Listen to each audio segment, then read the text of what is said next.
I'm really glad to see all of you joining today.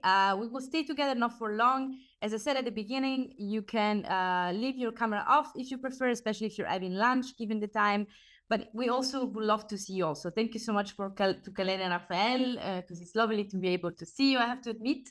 But again, it's not obligatory to have the camera on.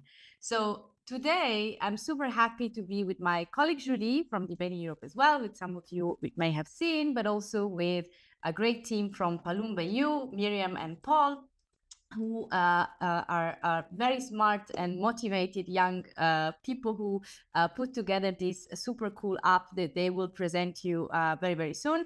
But before we do that, I just wanted to give you a bit of context why we're doing this and who we are. So some of you are very familiar with Debating Europe. You already joined our previous discussions, but basically we are a platform, I would say, a network of young people, civil society organizations that want to be active citizens and want to have a say about politics, policy, the EU on different matters, whether it's about security or green stuff or health or democracy even. And so we organize activities to bring you guys together and discuss among ourselves in a constructive, politically neutral, we try to be setting, and really voice your concerns, your ideas to politicians in Brussels at the European level, because we are part of an organization called Friends of Europe, which is a think tank that has a very influential role in the Euro bubble, as we call it. So we really try to connect you guys, citizens, young citizens, and politicians to basically all together try to shape the society we live in. We recently organized a big project called 2024 Voices, where we involve over 2,000 people across 7 countries in national languages to hear their concerns about, again, economy, climate change, and so on. And we published these ideas in a report, and now we're organizing a series of local events in different countries to connect the participants with politicians. I will share the link to the report later on, but basically, this is just a pitch, if you like, to let you know who we are and join us, and also tell you that we will keep on organizing all these activities later on as well. So we would love all of you to be part of these discussions and help us shape Europe from, from our perspective, from the citizens and young citizens' perspective, really.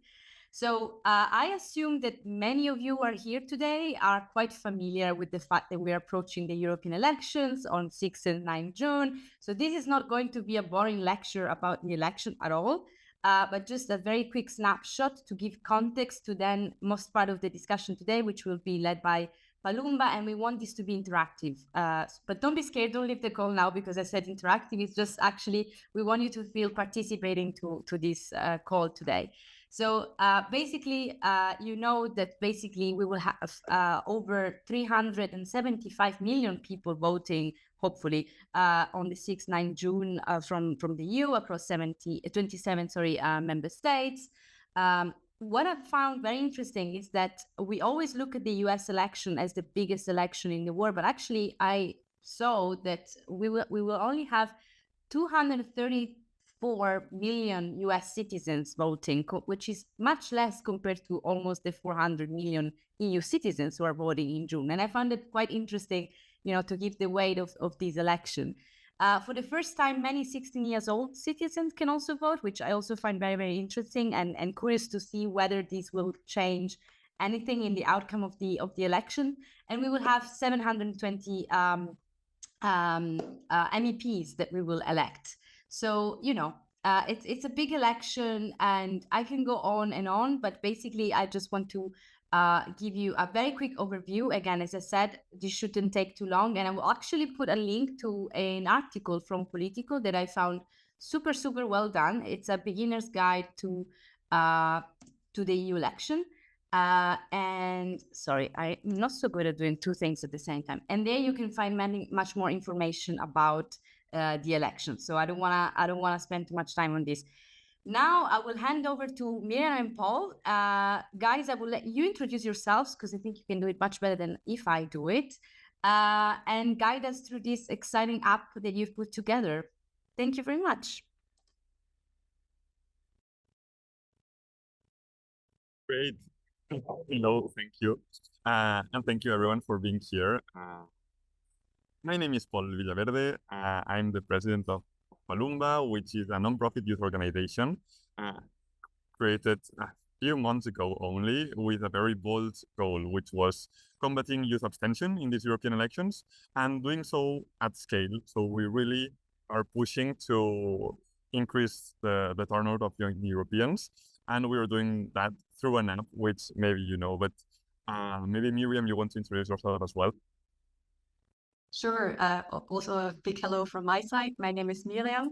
I'm the vice president of Palumba, and yeah, I'm working on this project together with Paul and an amazing team since last August. So our idea for the next few minutes is to share some slides and insights about the idea, the project, how it was born, and what exactly are we doing and why are we doing it in such a way. But before that, I was curious to know if anyone is willing to share. So what's their expectations about this session? What are you looking forward to, or what did you have in mind? How did you also find the session in itself, if that makes sense, or whether you're already Palumba users and you're coming here for resources and some idea on how to further disseminate the app as a tool at the service of increasing youth turnout. I don't know if someone feels brave enough just to share a couple of thoughts before going to the slides. Yes, I can say something if it's okay. Perfect. Thank you. So I'm Joseph I'm living in Brussels actually. So here is something that of course everybody's speaking about. And I discovered about this because speaking with some friends, they mentioned that it was a possibility to understand better your personality, like how this works. And I personally find very interesting how each generation is taking part of this process. So I'm very curious. My expectation basically is to know the innovative way to present the elections and how people can really find it easily accessible. Because as it was mentioned before, it's going to be a very important year for all the world.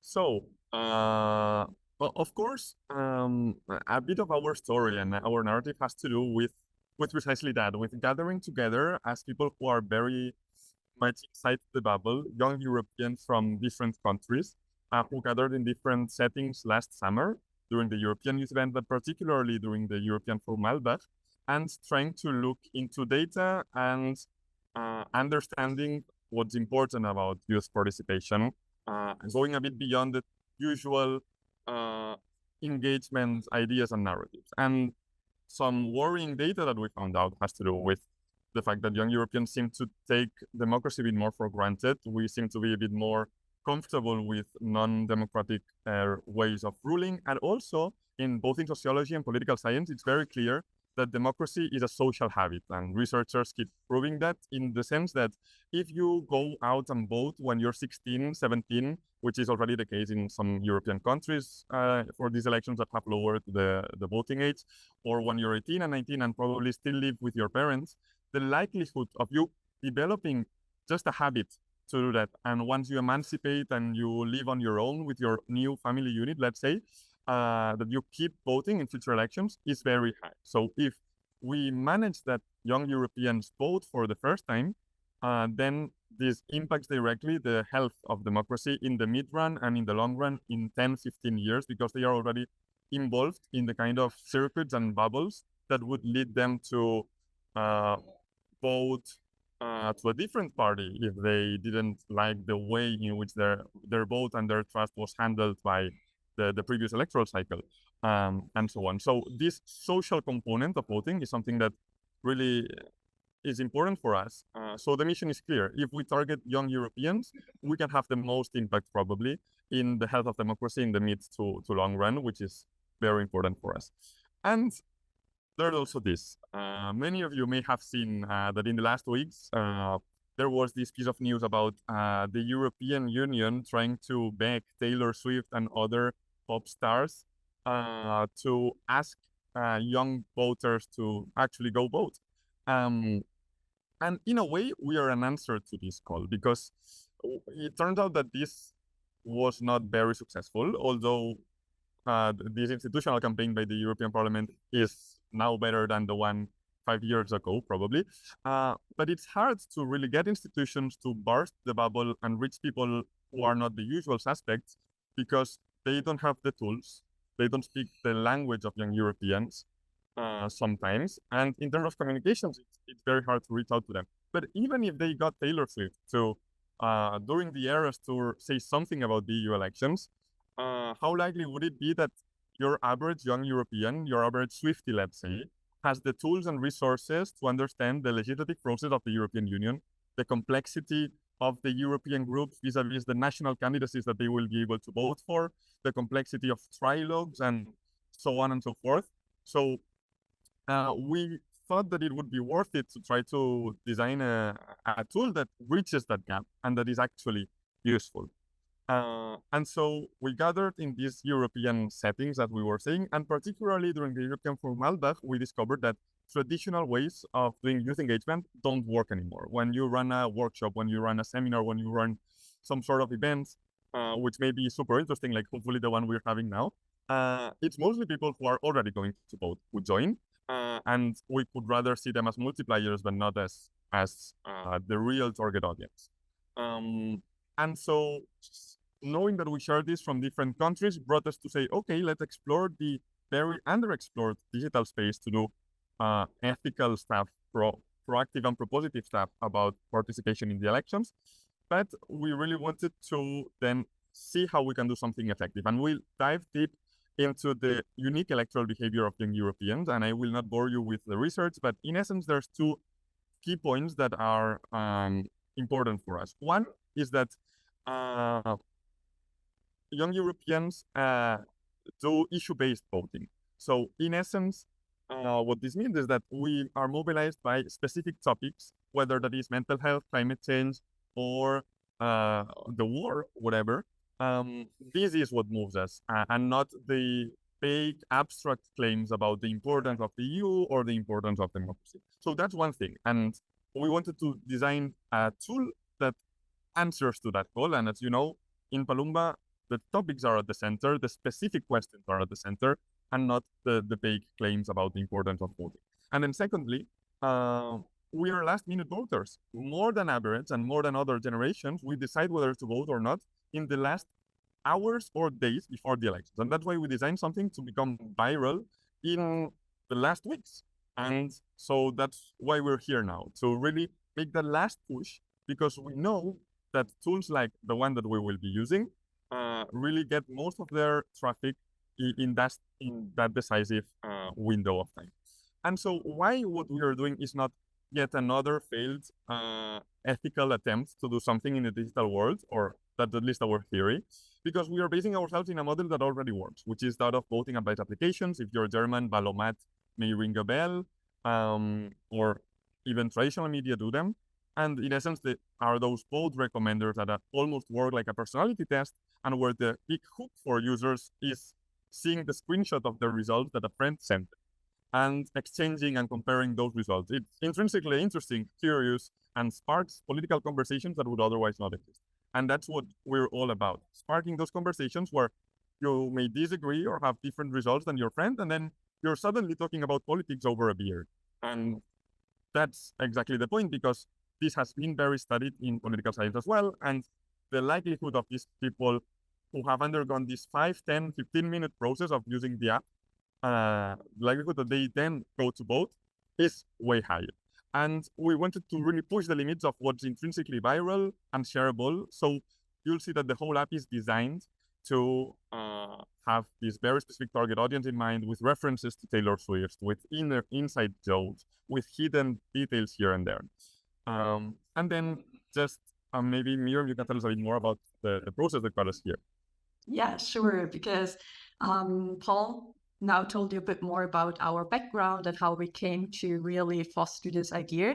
But this is not an idea that can be realized in 1 or 2 weeks. It actually took 9 months to realize it, and a lot of work. And besides long working hours, hundreds of meetings, and sleepless nights, we also traveled all over Europe to make a momentum for our idea, to fundraise, and to also get young people motivated to join us. And on this picture, for example, you can see us at an hackathon in Barcelona, where we won the 2nd place. And it was one of our first opportunities where we got a bit of funding. Can you go to the next slide, Paul? Perfect. Yeah, what we also often do and what we think is really important is that we are collaborating with different youth organizations to do events, like, for example, as we do now with Debating Europe. And for example, we also are collaborating with the European Youth Forum, and there we are having the possibility to join lots of events. And one of the biggest events we joined was the Level Up event in Brussels, where we also had the possibility to present Palumba to all the people there, so to 1,300 young people on stage, which was amazing. And you can also see the pigeons there, which is our logo, and they're following us everywhere. And you will hear more about it and see more about it also in the app. And yeah, we started with a team of 8 people, and now we're a team of over 120 volunteers from all over Europe. All of this wouldn't be possible with amazing partners that kind of fund this idea and help us with their knowledge, with their skills, and also with their networks. And therefore, we have main sponsors who help us money-wise, but we also have a lot of European partners that help us with their knowledge and networks. And besides that, we also collaborate a lot with national partners. And here it's very cool that we also have academic partners that help us in kind of having a bit more of legitimacy of what we do and why we do it. And the national partners are kind of my favorites as well, because these are often also youth organizations that then go to young people on the ground and help us in disseminating our app, which is amazing. Good. Then we come to the best part. We actually want all of you to try out our app so that we have it easier to discuss afterwards. And maybe just to give you a short overview once again about the app itself, as Paul said, is kind of like a personality test. It helps you to explore your political priorities and what topics are very important to you. And for that, you will swipe on 29 statements and decide if they're important to you or not. And based on your answers, you will then be matched with a fraction in the European Parliament, which is very unique and important to us because we want to foster this view that multilateralism is very important and that one national state cannot solve worldwide problems like climate change. We need to collaborate. But you're also for sure getting the corresponding national lists you can actually vote for at the elections. Good, let's go to the slide with the QR code. So we are currently already having 50,000 users, which is great. And we can't wait to also let you try it out. So we would ask everyone to take out their mobile phones and scan the QR code and download the app, try it out. We will give you around 7 minutes for it. That should be enough to get it done, or at least getting a good impression. And afterwards, we have a lot of time to discuss. If anyone has any problems with downloading or so on, just unmute yourself and talk with us or write in the chat. Thanks. And indeed, if in the meantime there's anyone who has questions about the app, because right now you may not feel like downloading it as such, feel free to ask as well. We're here for that. But I have it too, and it's very interesting. Absolutely. We have a few more things to share with you about how it works and so on. But I think the best way to kickstart the conversation is you checking it out by yourselves. And really the test is quite quick. I think in 5 minutes it's done. But meanwhile, feel free to ask questions or share whatever thoughts you may be having. And then also something we prepared for later as you go through it is some resources, which may be cool. And we can have a bit of more open conversation among all of us, sharing our backgrounds, whether we are engaged in organizations, in associations, in work in different entities that share goals or not, but can push this wave effect, to this snowball effect, to reach more people.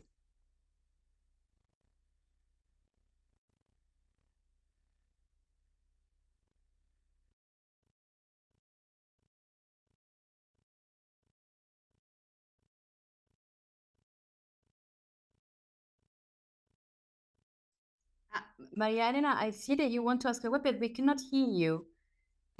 You're not muted, but maybe your sound is not connected because we cannot hear you.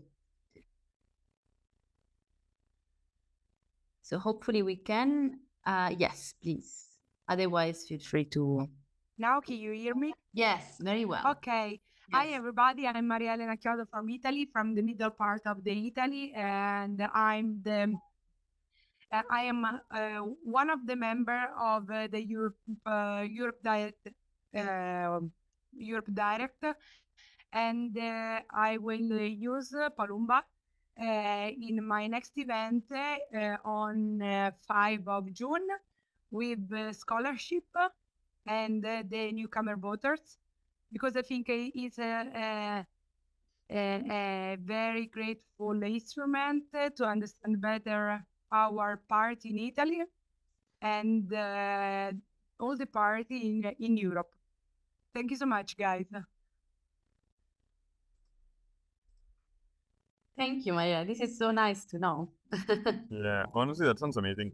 Because as Miriam was sharing, like this has been a very long journey, and although we had studied a lot the model, and we still think that at our pace we can reach 200,000 young Europeans before the elections, which is a great number, and with your support, who knows, maybe even more. There was always these doubts whether the tool would be successful or not, whether it would be found relevant or not. But in the summer, where we were meeting originally and so on, we realized that there will be this huge wave of events, settings, workshops, and more traditional youth engagement settings, where having such a tool could also help to complement other strategies by other organizations. And at the end of the day, we're putting it obviously for free for anyone to use. We are a non-profit organization as well, so we share goals, and we're happy with having everyone use it in different ways. Then we can also go over a bit later on the educational kit, but I think it plays a role in this.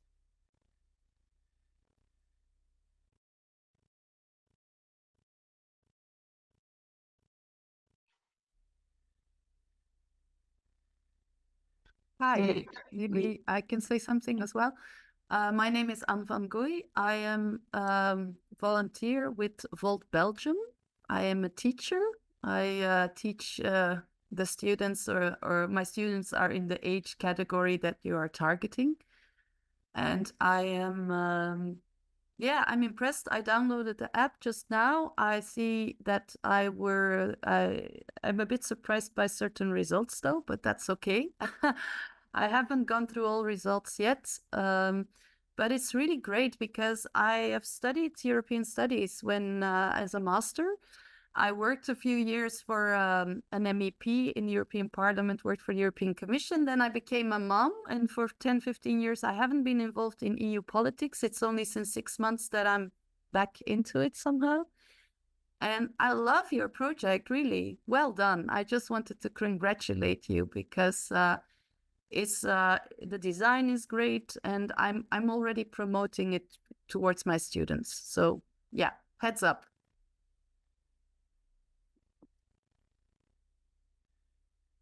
Fantastic, thank you. I see Carrie wants to. Thank you so much for that encouraging comment. And I agree with you, by the way. Carrie, please.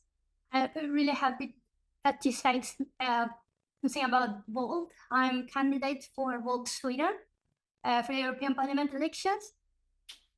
So I just have a question. So is if this app recommend us, for example, the Social Democrats or the Greens?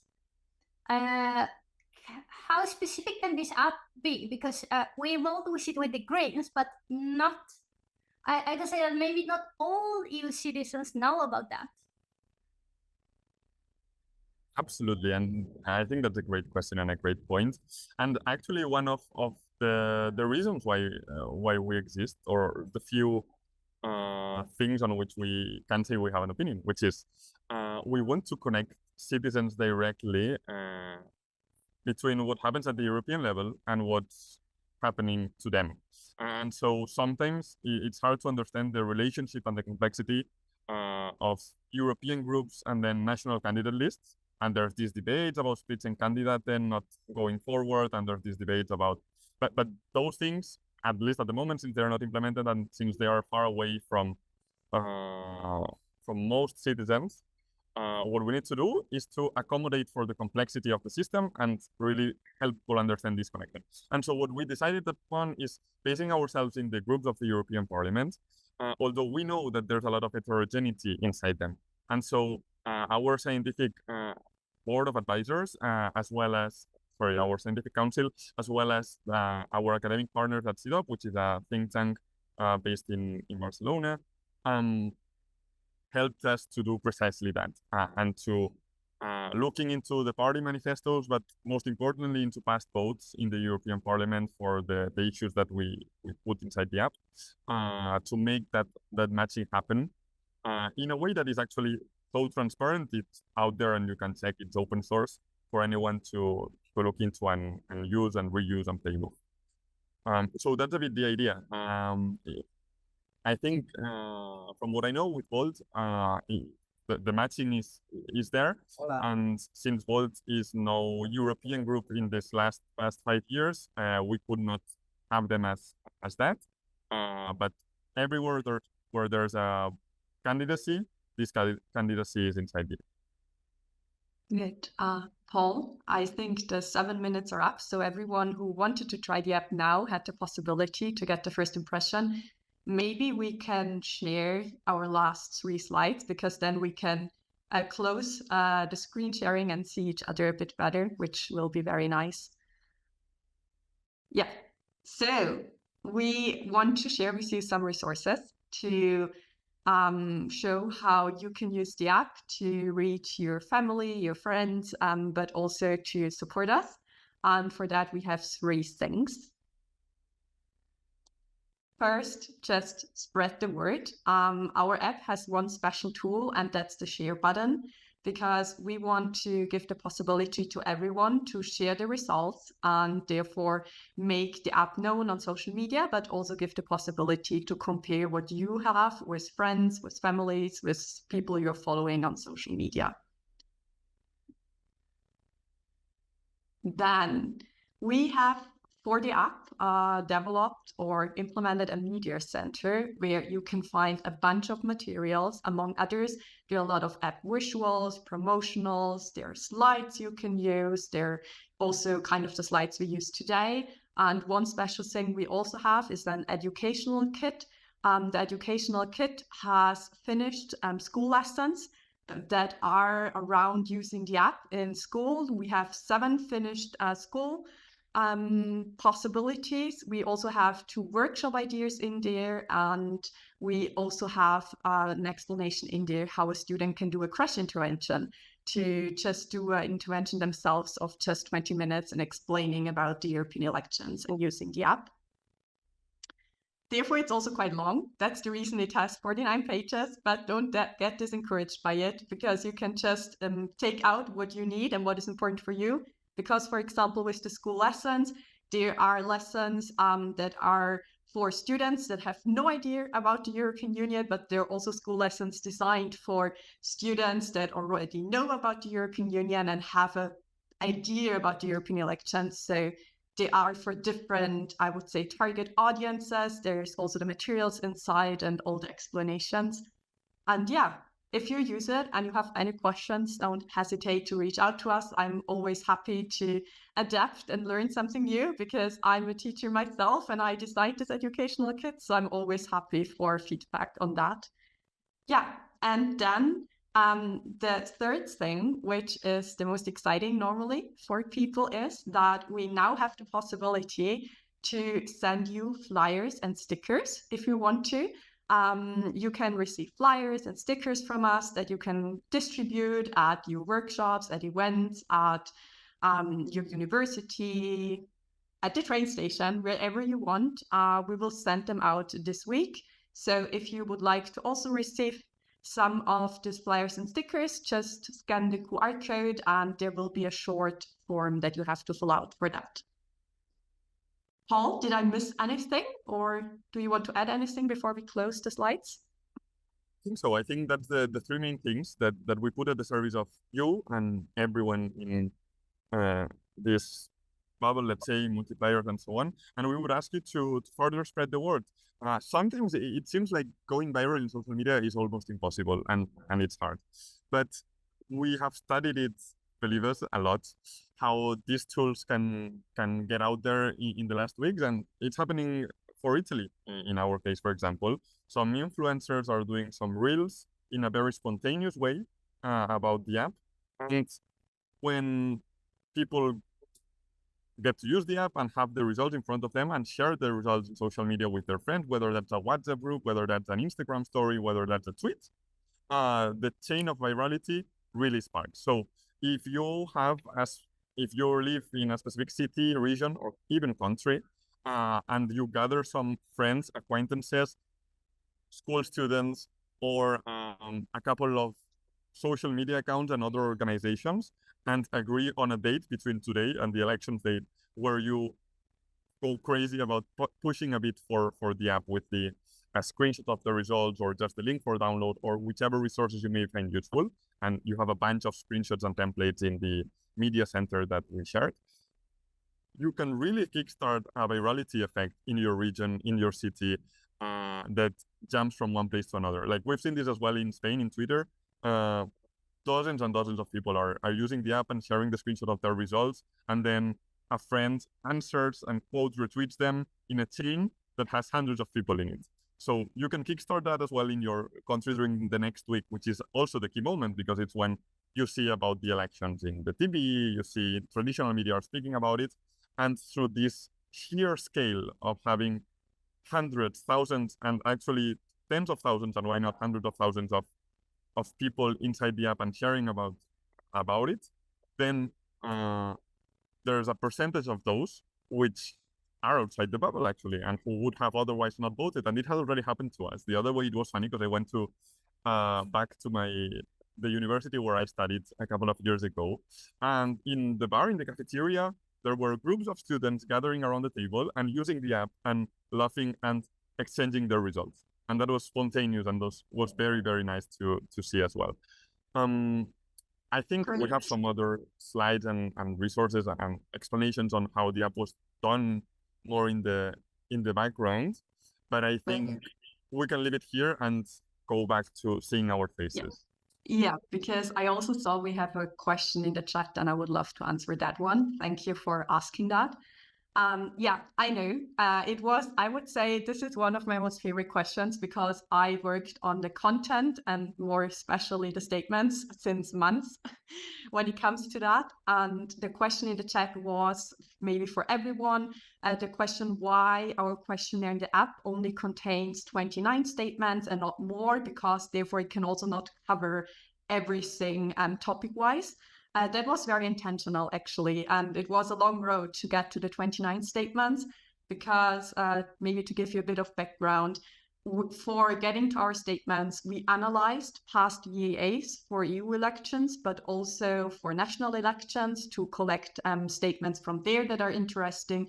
We came up with statements in the team. We collected statements from partner organizations, from youth organizations, just from young people from all over Europe. And we had then over 300 statements in the end that we then worked with and broke down. And then we had 80 statements. Then we broke it down to 40. And then we decided we will not have more than 30. 30 is our maximum. And the idea behind it is we tried out how long young people want to spend in the app and swipe on questions. And if there are, for example, 40 statements, there is a way higher probability that people are not finishing the test and not are getting the results because it's going too long for them. It's too long as a journey, as a user journey. And therefore we decided for the 30 statements to also make it as something that is short, that is fun, and doesn't take too much time. But I know that there are a lot of apps out there that, for example, have more questions, as I know, for example, Adeno And I think that's also good because what is very good is that there are different voting advice applications, there are different initiatives for the European elections, and every one of these initiatives is different and therefore can target a different target audience and get different people motivated and mobilized for the elections. And I think that's the most important. And we decided to be the app that is short and therefore easy and to do. But Alessandra, you wanted to say something? No, it's great. No, I just have a quick question myself that I already asked Paul when I had the pleasure to meet him in person in Brussels, but I'd like to raise it here for everyone else because I think it's kind of a natural question, which is, of course, you're now very much focusing on the European elections, and that's great. And by the way, again, thank you so much for doing it because we really need young people to go out and vote. But what's next for Palumba? Because, of course, I know, and this is a spoiler, that you guys obviously do not exist only for the European elections. Of course, the boom is around the European elections. But what are you going to do next so that our participants here are also aware and can already, engage for what's next or envisage about it? Thank you. Yeah, I think last year when this all started was just an idea and a vision in our head. We never would have imagined how far we are coming. And I think for us, the turning point was when we actually formally founded the organization Palumba, because that was also the point where I think it was in all our heads and in our heart that this has to go longer than the European elections. And that's when we decided, you know what, this will be our first project. We want to show what we can do with that. And afterwards, we will go further. And we want to use the digital space to have kind of targeted action there and kind of getting people in our bubble so that we can have offline action as well. And we want to contribute with building digital tools that are just inspiring people for the EU, for democracy, for different topics. But I also don't want to be the person speaking alone. So, Paul, do you want to add something before I say everything? Sure. But I couldn't agree with the previous part more. I think we are undergoing a lot of learnings through this process, researching and learning how youth engagement actually works, how the electoral behavior of young Europeans is different, how and which topics resonate the most with our generations. And those elements are sort of inspiration and guidance for everything else. So, of course, we know that there will be more elections, both European elections in 5 years, hopefully, unless everything is shut down, which, as some people may be worried, we still have hope that the elections will still exist in 5 years. But then, beyond joking, there's these national elections and regional elections as well. And we know that we have the tool, we have the resources, and we have the experience to adapt these and sort of become a hub for electoral participation in a way. And this is something doable and possible. We already have a lot of ideas for what we say in our minds is Palumba 2.0 in terms of improvements inside the app. I won't do a lot of spoilers, but we do have those ideas and those plans to be implemented in app for other versions and moments. But then even other than that, it's a participation tool that can have a lot of room to play outside electoral processes themselves. Actually, we know, and this among the fewer slides that we didn't go through, that political participation goes well beyond the election. It's way more than voting once every 4 years. The sort of debate and dialogues that you are kickstarting as well through Debating Europe is clearly something that is also sort of inspiration because these informal settings for exchange and critical thinking are very much necessary. And revolving around there, there's space for sure for digital tools to be developed. Also because we know that the digitalization of society and the digitalization of democracy is a trend that will be there whether we like it or not. So why not to make a bold first step and try to design it and co-design it and co-lead it with other democratic actors so that it is linked, for example, in a depolarization approach, which is very relevant for us. And that's what we're trying to do. If you check during the answer of the statements, you will see there's a little toggle where you can see more information and contextual information about the debates and conversations about that topic, so that we link that with data, we link that with examples, we link that with reliable sources, so that the kind of debate that my fellow students in my university were having in the cafeteria are linked in actual data and facts, and therefore deeper in a way. That's amazing indeed. I noticed in the app that it's not just a tool to help you make a choice, but also very informative, and it's so easy, so clear, so nicely done. So thank you again. We have officially only 2 minutes. Personally, I don't mind staying a few minutes longer if needed. But I wonder if there is anything else that participants may want to ask in the chat or live, or that you, Miriam and Paul, would like to share to start closing the session. Let's see if there are questions from participants first. Can I ask if you are just linked to a network of workers in Italy that is called Asso Euro, linked to the world of the Euro planning and the political parties? Or if you want, I can I can manage I can manage and connect you to Asso Euro. That would be absolutely fantastic. And actually, what I was about to say is precisely that. Help us reach more people, help us reach more organizations or multipliers that we can work with. And certainly, I was thinking, how should we do it, Miriam? Should we give you our email? Maria Elena, yes? I just wanted to say that for participants, I have all your email addresses, so and you have mine. So if you want to connect with other participants and obviously with Miriam and Paul, feel free to get in touch with me, and I'm more than happy to make the connection. And I see in the meantime, Mariana brought her email, which is also her name on Zoom, so it's very visible, so you guys can get in touch. But I'm also aware that Miriam and Paul, if I'm not wrong, you're also on LinkedIn. So that's also a very quick way to connect. I am as well, if you want to connect. So it's already 1:15, so I would suggest we wrap up. Paul, Miriam, is there anything else you'd like to share or ask our participants? Maybe a call to action. We already said, we would love if you help us with distributing and disseminating our app, but I think another very important call to action is also to feel inspired to do something like this yourself. Like, I think when we started this project, we never would have thought that this is possible and we will end up where we are currently. And it can be scary to start a project where you don't know if it will work out in the end. But even I had a lot of projects that didn't work out, and it was nevertheless fine because I learned a lot from that, and it led me to the point I'm now.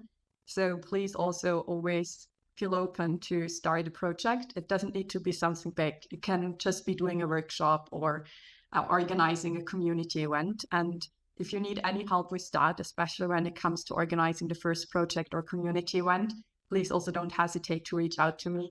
I'm working since now over 7 years with young people to help them in realizing their first projects. And I'm always more than happy to help anyone who needs it. So yeah, just also feel inspired to take your own action and start your own idea.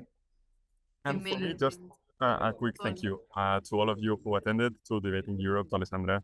And also, because I'm not sure if we emphasize this enough or not, but this is a very collective work. It's 14 people in our team that have been working a lot to make Palumba, but also a network of more than 120 volunteers in all EU member states, volunteering to do translation, to do localization, to spread the word about the app. So it's thanks to them that we are here and that this is possible. It's a big networking community of young Europeans, everyone good and interested in their own films, but coming together for this common cause. Thank you so much, guys. And I just want to say that I mean, we all unfortunately witnessed the sad news from what's happening out there, and we're all a bit scared about the potential outcome of the elections, what's going to happen, and so on. Without ending into political talks here, because this is a politically neutral space, but still, the session today gave me some hope about your story, and also seeing all of you participating, connecting with each other. You know, that's also the kind of space Debating Europe want to offer.